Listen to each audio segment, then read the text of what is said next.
Price lord. ದೇವರ ಅತಿ ಪರಿಶುದ್ಧ ನಾಮಕ್ಕೆ ಸ್ತೋತ್ರವಾಗಲಿ. ಮತ್ತೊಂದು ದಿನವನ್ನು ಕಾಣುವಂಥ ದೇವರ ಸಹಾಯ ಮಾಡಿದ್ದಕ್ಕಾಗಿ ಸ್ತೋತ್ರ. ಅದನ್ನು ಮಾಡಿದೆಲ್ಲ ಉಪಕಾರಗಳಿಗಾಗಿ, ಎಲ್ಲ ಆಶೀರ್ವಾದಗಳಿಗಾಗಿ ದೇವರಿಗೆ ಸ್ತೋತ್ರವನ್ನು, ಮಹಿಮೆಯನ್ನು ಸಲ್ಲಿಸ್ತೇನೆ. ಇಂದಿನ ವೇದ ಅಧ್ಯಯನಕ್ಕಾಗಿ ಒಂದು ವಾಕ್ಯವನ್ನು ಓದಿಕೊಳ್ಳೋಣ. ಅಪೊಸ್ತಲ ಕೃತ್ಯ 9ನೇ ಅಧ್ಯಾಯ 4ನೇ ವಾಕ್ಯ. ಅವನು ನೆಲಕ್ಕೆ ಬಿದ್ದು, ಸೌಲನೇ ಸೌಲನೇ, ನನ್ನನ್ನು ಯಾಕೆ ಹಿಂಸೆಪಡಿಸುತ್ತಿ ಎಂದು ಹೇಳುವ ವಾಣಿಯನ್ನು ಕೇಳಿದನು. ಅಪೊಸ್ತಲನಾದ ಪೌಲನು ಸೇವೆಗೆ ಬರುವುದಕ್ಕಿಂತ ಅಥವಾ ಯೇಸುವನ್ನು ನಂಬುವುದಕ್ಕಿಂತ ಮುಂಚೆ ಸೌಲನು ಎಂಬುದಾಗಿ ಕರೆಸಿಕೊಂಡು ಸಭೆಗೆ ವಿರುದ್ಧವಾಗಿ, ಸಭೆಯ ಸೇವಕರು ವಿಶ್ವಾಸಿಗಳಿಗೆ ವಿರುದ್ಧವಾಗಿ ಬಹಳ ಹಿಂಸೆಗಳನ್ನು ಕೊಡುತ್ತಾ ಧರ್ಮಶಾಸ್ತ್ರದಲ್ಲಿ ಬಹಳ ಉತ್ಸುಕನಾಗಿದ್ದುಕೊಂಡು ಸಭೆಗೆ ವಿರುದ್ಧವಾಗಿ ನಿಲ್ತಾನೆ. ಕಾರಣ, ಧರ್ಮಶಾಸ್ತ್ರದ ಆಚಾರಗಳನ್ನು ಸಭೆ ವಿರೋಧ ಮಾಡ್ತಾ ಇರೋದರಿಂದ ಪೌಲನು ಅಥವಾ ಸೌಲನು ಅವರಿಗೆ ವಿರುದ್ಧವಾಗಿ ಕಾರ್ಯ ಮಾಡ್ತಾನೆ. ಮಾತ್ರವಲ್ಲ, ನಾವು 9ನೇ ಅಧ್ಯಾಯ 1ನೇ ವಾಕ್ಯ ಓದುವಾಗ ಸೌಲನು ಇನ್ನೂ ಕರ್ತನ ಶಿಷ್ಯರ ಮೇಲೆ ರೌದ್ರನಾಗಿದ್ದು ಬೆದರಿಕೆಯ ಮಾತುಗಳನ್ನಾಡುತ್ತಾ ಅವರನ್ನು ಸಂಹರಿಸಬೇಕೆಂದು ಆಸೆ ಪಡ್ತಾ ಇದ್ದಾನೆ.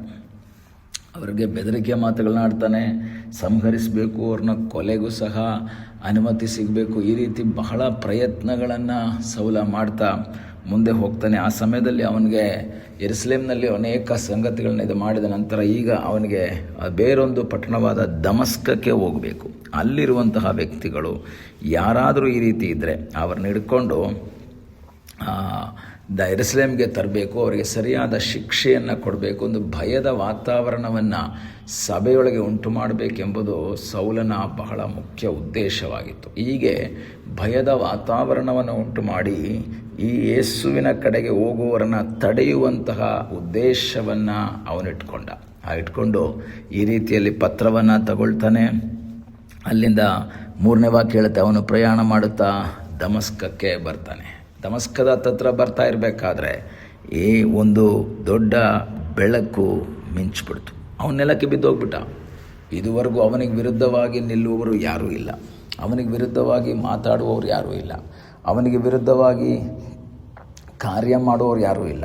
ಯಾಕೆಂದರೆ ಅವನೊಬ್ಬ ಶ್ರೀಮಂತ, ವಿದ್ಯಾಭ್ಯಾಸ ಇರೋನು, ಸ್ಥಾನಮಾನಗಳಿರೋನು, ಮಹಾಯಾಜಕನ ಇಷ್ಟ ವ್ಯಕ್ತಿಯಾಗಿ ಅವರ ಮೆಚ್ಚುಗೆಯನ್ನು ಪೂರೈಸ್ತಾ ಇರುವಂತಹ ವ್ಯಕ್ತಿ. ಆದ್ದರಿಂದ ಇವನನ್ನು ವಿರೋಧಿಸುವುದಕ್ಕಾಗಲಿ, ಇವನಿಗೆ ವಿರುದ್ಧವಾಗಿ ನಿಲ್ಲುವುದಕ್ಕಾಗಲಿ ಯಾರೂ ಸಹ ಮುಂದೆ ಬರ್ತಾ ಇಲ್ಲ. ಅಂಥ ಒಂದು ಸಂದರ್ಭದಲ್ಲಿ ಈಗೋ ಇಲ್ಲಿ ಅವನ ಜೀವಿತದಲ್ಲಿ ನಡೀತಾ ಇರುವಂತಹ ಒಂದು ಕಾರ್ಯ ಏನು ಅಂತ ಹೇಳಿದ್ರೆ, ಅವನು ನೆಲಕ್ಕೆ ಬಿದ್ದೋಗ್ಬಿಟ್ಟಿದ್ದಾನೆ.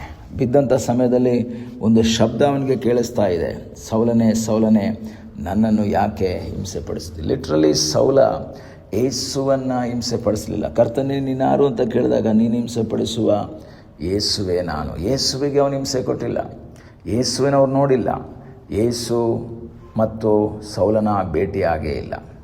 ಯೇಸು ಯಾರು ಅಂತ ನೇರವಾಗಿ ನೋಡಿದವನಲ್ಲ. ಪೇತ್ರ, ಯೋಹಾನ ಇವರೆಲ್ಲ ನೋಡಿದ ಹಾಗೆ ಇವನು ಯೇಸುವನ್ನು ನೋಡಿದವನಲ್ಲ, ಯೇಸು ಜೊತೆ ಮಾತಾಡಿದವನಲ್ಲ. ಆದರೂ ಸಹ ಯೇಸು ಹೇಳ್ತಾ ಇದ್ರೆ, ನೀನು ಯಾಕೆ ನನ್ನನ್ನು ಹಿಂಸೆ ಪಡಿಸ್ತಾ ಇದೆಯಾ, ಯಾರಪ್ಪ ನೀನು ಅಂತ ಕೇಳಿದಾಗ, ಯಾರು ನೀನು ಅಂತ ಕೇಳಿದಾಗ, ನೀನು ಹಿಂಸೆ ಪಡಿಸುವ ಯೇಸುವೆ ನಾನು.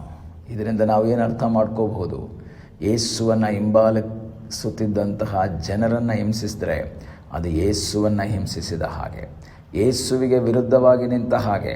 ಈ ಬೆಳಗ್ಗೆ ವಾಕ್ಯವನ್ನು ಕೇಳುವ ದೇವರ ಮಕ್ಕಳೇ, ನೀನು ಯೇಸುವಿಗಾಗಿ ನಿಲ್ಲುವಾಗ, ಯೇಸುವಿಗಾಗಿ ಜೀವಿಸುವಾಗ ನಿನಗೆ ವಿರೋಧ ಮಾಡುವ ಒಂದು ವೇಳೆ ನಿನ್ನ ಸ್ನೇಹಿತರಾಗಿರ್ಬೋದು, ಕುಟುಂಬ ವರ್ಗದವರಾಗಿರ್ಬೋದು, ಇನ್ಯಾರೇ ಆದರೂ ಸಹ ನೀನು ನಿರಾಶೆ ಪಡಬೇಡ. ಯಾಕೆಂದರೆ ನಿನಗೆ ಅವರು ವಿರುದ್ಧವಾಗಿ ನಿಲ್ತಾ ಇದ್ದರೆ ಅವರು ನಿಲ್ತಾ ಇರೋದು ನಿನಗೆ ವಿರುದ್ಧವಾಗಿ ಅಲ್ಲ, ನೀನು ಆರಾಧಿಸ್ತಾ ಇರುವಂತಹ ಯೇಸುವಿಗೆ ವಿರುದ್ಧವಾಗಿ. ನೀನು ಆರಾಧಿಸ್ತಾ ಇರುವಂತಹ ಯೇಸುವಿಗೆ ವಿರುದ್ಧವಾಗಿ ಅವರು ಕಾರ್ಯ ಮಾಡ್ತಾ ಇದ್ದಾರೆ.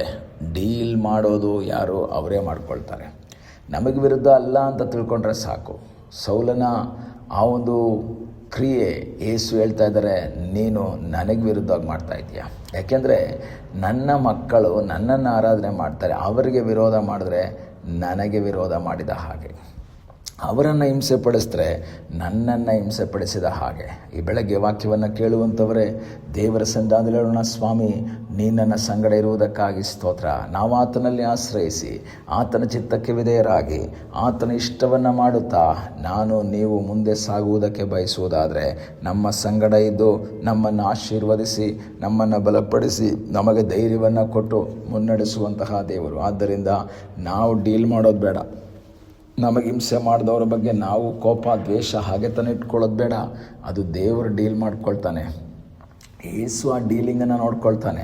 ನಾವು ನಿರಾಶೆ ಪಡೋದು ಬೇಡ. ನಾವು ಪ್ರಾರ್ಥನೆ ಮಾಡಿದ್ರೆ ಸಾಕು, ನಾವು ದೇವರಲ್ಲಿ ಆಶ್ರಯಿಸಿದ್ರೆ ಸಾಕು, ದೇವರ ಚಿತ್ತಕ್ಕೆ ವಿಧೇಯರಾಗಿ ನಾವು ಜೀವಿಸಿದ್ರೆ ಸಾಕು. ದೇವರು ನಮಗಾಗಿ ಅದ್ಭುತವನ್ನು ಮಾಡುವುದಕ್ಕೆ ಶಕ್ತನಾಗಿದ್ದಾನೆ.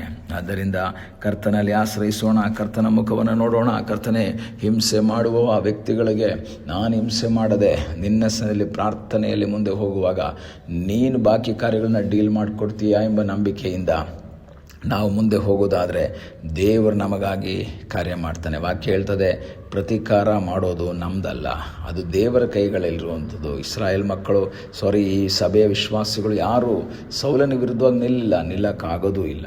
ಆದರೆ ದೇವರು ಅವರಿಗಾಗಿ ಎದ್ದು ಬಂದರು. ನಿನಗಾಗಿ ದೇವರು ಎದ್ದು ಬರ್ತಾರೆ. ವಾಕ್ಯ ಹೇಳುತ್ತೆ, ದೇವರು ಎದ್ದೊರಡುವಾಗ ಅವನ ಶತ್ರುಗಳು ಚದುರಿ ಹೋಗ್ತಾರೆ. ಪ್ರಾರ್ಥಿಸೋಣ. ನಮ್ಮನ್ನು ಬಹಳವಾಗಿ ಪ್ರೀತಿ ಮಾಡುವ ಯೇಸುವೆ, ಈ ಸಮಯಕ್ಕಾಗಿ ಸ್ತೋತ್ರ.